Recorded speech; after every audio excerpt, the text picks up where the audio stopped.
के महामहिम वचनों के अनुसार जो चलता है वो पुण्य एकत्रित करता है, और जो कुमार्गगामी बुद्धि के अनुसार चलता है वो पाप एकत्रित करता है।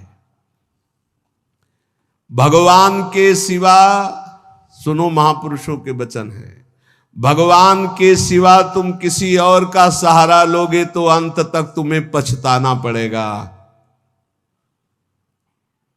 भगवान के सिवा किसी और का सहारा लोगे तो अंत तक तुम्हें पछताना पड़ेगा और नरक जैसा जीवन हो जाएगा। नरक जैसा जीवन। भगवान के आश्रय में जो अपार सुख होता है, कैसे हम तुम्हें बताएं। ये जीव सोचता है धन का आश्रय, परिवार का आश्रय, बिल्कुल सब नाटक, धोखा ही धोखा, सच्ची वाली। भगवान के सिवा दूसरे का सहारा लोगे तो अंतिम में तुम्हें पछताना पड़ेगा, नरक जैसा कष्ट होगा। और अगर भगवान का सहारा है तो सच्ची माने जीवन परम मंगल में देखने को मिल रहा है। नारकी स्थिति से जीवन परम मंगल में देखने को मिल रहा है। दूसरा, संसार के मनुष्यों से जो प्रेम किया जाता है वो अगले जन्म का निमंत्रण है, अगला जन्म का। और यदि भगवान से प्रेम किया जाता है तो परम धाम जाने का, अगला जन्म का खत्म। अब देखो तुम्हें पसंद क्या करना है। तीसरा, जिस शरीर में जितनी आसक्ति कर लोगे अगला वही जन्म उसी शरीर का मिलेगा। जैसे हिरण के शरीर में आसक्ति कर ली तो भरत जी हिरण बन गए, पुरंजन ने स्त्री में आसक्ति कर ली तो पुरंजनी बन के अगले जन्म में स्त्री बन करके जन्मा। इसलिए जिस शरीर से अधिक प्रेम कर, जो मकान से ज्यादा प्यार करता है वो छिपकली बनकर मकान में रेंगता है। ध्यान, जो जिससे अधिक प्यार, वो ऐसी योनि को प्राप्त। तुम योनि प्राप्त करने के लिए नहीं आए, तुम भगवान को प्राप्त करने के लिए मानव देह प्राप्त किया है।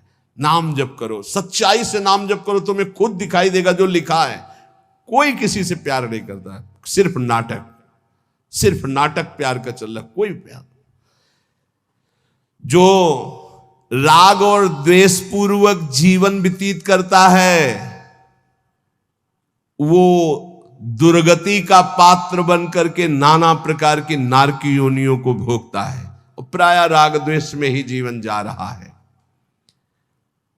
ये 18 दोष भोगने ही पड़ते हैं जो भगवान का भजन नहीं करता। भूख, प्यास, बीमारी, बुढ़ापा, राग, द्वेष, मोह, निंदा, चिंता, भय, खेद, विषाद, जन्म, मरण, विस्मय, शोक, मंद, अरति, कहीं मन नहीं टिक रहा, घोर अशांत, डिप्रेशन में, अरति। ये 18 दोष भगवत विमुख को भोगने ही पड़ते हैं। और यदि वो भगवान के आश्रित हो जाता है तो उसमें जैसे भूख है, प्यास है, बीमारी है, बुढ़ापा है, इन सब में भगवान का एक विशेष कृपा प्रसाद रहता है। देखो, बेटा और बहू की कथा सुन चुके। एक संत भगवान ने कभी शिष्य नहीं बनाए थे, श्रीधर बाबा। और जब वृद्धावस्था आई तो अपने लोग 8-10 संतों की होड़ लगती थी कि देखो आपने 1 घंटा सेवा की है, अब आप हटिए, अब हम सेवा। और जानते उनको कैसे शौच कराई जाती थी? ऐसे टांग लिया जाता था 2 संत और ऐसे हाथ में कराई जाती थी। क्यों? क्योंकि भजन करते थे। सौभाग्य था किसको शौच कराने को मिले, किसको स्नान कराने को मिल जाए, किसको वस्त्र धारण। ये सौभाग्य, भगवान के सिवा किसी को अपना नहीं माना। तो ऐसे गोद में, संतों की गोद में उनकी सेवा होती थी। और अंतिम समय राधा राधा मुख से निकल रहा था, सब संत कीर्तन कर रहे थे और ऐसे पधारे, पूछो मत। ये है ना कोई शिष्य, ना कोई जगह, ना कोई 1 रुपया। तो ऐसे भगवान की तरह अंतिम समय उनकी पूजा हुई। जब उनका शरीर असमर्थ था, ड्यूटी लगती थी। अलग अलग ड्यूटी थी। कई संत भगवान अपने ड्यूटी लगी थी कि इतने बजे से इतने, और लड़ाई होती थी, देखो आपने 1.25 घंटा आज कर लिया, 15 मिनट ज्यादा कर लिया, अब आप हटिए, आप मुझे तो कहते यार थोड़ी देर और कर ले। मतलब लोभ लगता कि जितना अधिक मैं सेवा कर पाऊं। क्यों? क्योंकि भजन परायण थे और वहां पैदा किया है, संपत्ति दी है, लात मार रहे। भगवान से विमुख जो है उसे 18 दोषों को भोगना पड़ता है। जो भगवान के कृपा पात्र होते हैं उन्हें संत संग मिलता है। जिन्हें संत संग मिलता है उनमें अंत काल में जैसे भगवत प्राप्ति होगी वैसा संयोग बना दिया जाता है। अंत काल में दादू मन ही सो मल उपजय, मन ही सो मल धोई, सीख चले गुरु साधु की, तो तू निर्मल होई। नाम जपे रुचि साधु को, साधु जपे रुचि नाम, दादू दोनों एक टक, यहू आरंभ यहू काम। कह रहे मन गंदा हो गया है, अब मन ही निर्मल हो तब बात बनेगी। कैसे निर्मल हो? बोले गुरु का उपदेश, साधु का संग, ये साबुन है, बहुत जल्दी मन को निर्मल कर देता है। बोले जब नाम जपे तब रुचि साधु की, जब नाम जपो कहे तो संतों में तुम्हारी प्रीति हो जाएगी, और जब संत नाम देंगे तब भगवान में प्रीति हो जाएगी। ये नियम है, ये सिद्धांत।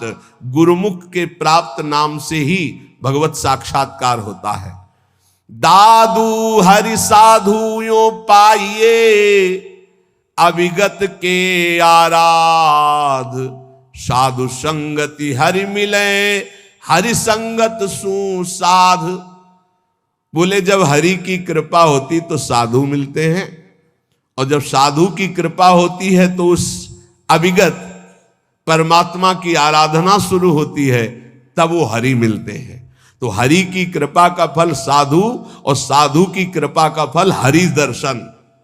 हरि जब अव्यक्त कृपा करते तब संत दर्शन मिलता है। अब मोहि भाव भरोस हनुमंता, बिनु हरि कृपा मिले नहीं संता। तो मन भुवंग बहु विष भन्या, निर्विष क्यों न होई, दादू मिलिया गुरु गारुणी, तो निर्विष किया सोई। बोले ये मन बड़ा विष फैलाता है, काम क्रोध लोभ मोह मद मत्सर बड़ा विषयी बना दिया। तो बोले अब ये विष कैसे उतरे?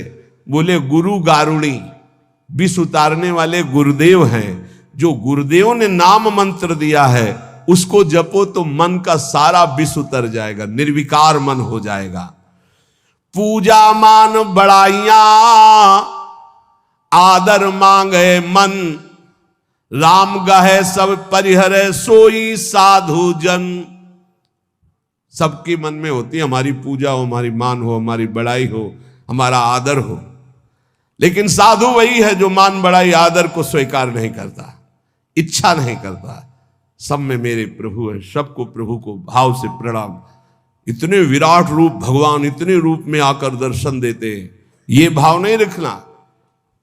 मान बड़ाई आदर इसका कहीं भी नहीं। मेरे प्रभु आकर मुझे दर्शन देते हैं, करुणा करके इतने रूपों में दर्शन देते हैं।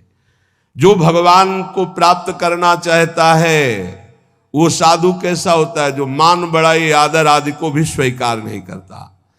विष सुख माही रमि रहा, माया हित चितलाई, सोई संत जो उबरे, स्वाद छोड़ी गुण गाई। संसार के विषय भोगों में रम रहे जीवों का उद्धार कौन कर सकता है? बोले संत। बोले कौन संत? जो बोले केवल भगवान के गुण गा रहा, उसके बदले में कुछ नहीं चाहता है। अगर कुछ चाह है, रुपया पैसा भोग सामग्री स्वाद मान बड़ाई प्रतिष्ठा, तो उसकी वाणी का प्रभाव नहीं पड़ेगा। विषयों में फंसे हुए, माया में फंसे हुए जीवों का उद्धार किससे होता है? बोले संत से। बोले किन संत से? बोले सोई संत जन उबरिया। जो स्वाद छोड़ी गुण गाई, स्वार्थ स्वाद इनको छोड़कर कोई भी चाह नहीं, केवल स्वांता सुखाए तुलसी रघुनाथ गाथा। बोले ऐसे संतों की वाणी से माया में फंसे हुए लोगों का उद्धार होता है। साधु मिले तब उपजे हृदय हरि को ध्यान, दादू संगति साधु की अभिगत पुरवै आन। बहुत शीघ्र परमात्मा प्राप्ति होती है ऐसे संत महात्मा के संग से, उनके बताए हुए ध्यान नाम गुण कीर्तन से बहुत जल्दी भगवत साक्षात्कार होता है। प्रेम कथा हरि की कहें, करें भगत ल्यो लाई, पिबे पिबावे राम रस सोजन मिलवो आई। बोले बड़े संतों की पहचान क्या होती है? बोले जिनके पास बैठने से केवल भगवत चर्चा ही हो, हमारे आचरण सुधरे, हरि नाम में प्रीति हो, हरि चरणों में प्रीति हो, भक्ति का हृदय में प्रादुर्भाव हो, वो स्वयं भगवत रस पिए हुए हैं और वही भगवत रस हमें पिला सकते हैं। साहब सो सन्मुख रहे, सत्संगति में आई, दादू साधु सब कहे, सो निर्फल क्यों जाई। बोले साहब के सन्मुखता बनी रहेगी यदि संत संग रहेगा। साहब हरि के सन्मुख हो जाओगे, और सन्मुख होए जीव मोहि जब ही जन्म कोटि अगनासौ तबहि। करोड़ों जन्मों के पाप उस जीव के नष्ट हो जाते हैं जो भगवान श्री हरि की सन्मुखता प्राप्त कर लेता है। वो सन्मुखता साधु संग से प्राप्त होती। साधु संग कभी निष्फल नहीं हो सकता। अमोघश्च निर्वैरी सब जीव सो संत जना सोई, दादू एक आत्मा बैरी नाही कोई। संत वही, किसी भी संप्रदाय की मेड़ में नहीं, था पूरा विश्व विश्वंभर सब जगह भास, एक ही परमात्मा तत्व अनंत ब्रह्मांडों में है। फिर मृत्यु लोक की बात क्या? निर्वैरी सब जीव सो संत जना सोई। सब किसी से बैर नहीं, सब अपने हैं, सब अपनी आत्मा है। दादू एक आत्मा बैरी नाही कोई, काहे को दुख दीजिए घट घटा तम राम, दादू सब संतोषिए यही साधु को काम। घट घट में हमारे प्रभु रमे हुए हैं, जो उसका साक्षात्कार कर लेता है वही भगवत प्राप्त होता है। कैसे साक्षात्कार होता है? एक अक्षर पीव का सोई सत कर जानी, हरि नाम सतगुरु कहा दादुर सो परवाणी। जो गुरुदेव ने अक्षर बोला बस उसी पकड़। ये बहुत जगह महापुरुषों से मिला है। गुरु द्वारा दिए गए नाम मंत्र का अद्भुत चमत्कार है, बस उसी में लग जाओ, जितना जपोगे उतना ही लाभ मिलेगा। दादू नी का नाम है, तीन लोक तरी जाए, रात दिवस रटिबो करे। रात दिन बड़े भाग्यशाली जिनको ये पता है कि जाना है मुझे, तो खूब अधिक धन कमा ले, नाम रूपी धन। राधा राधा।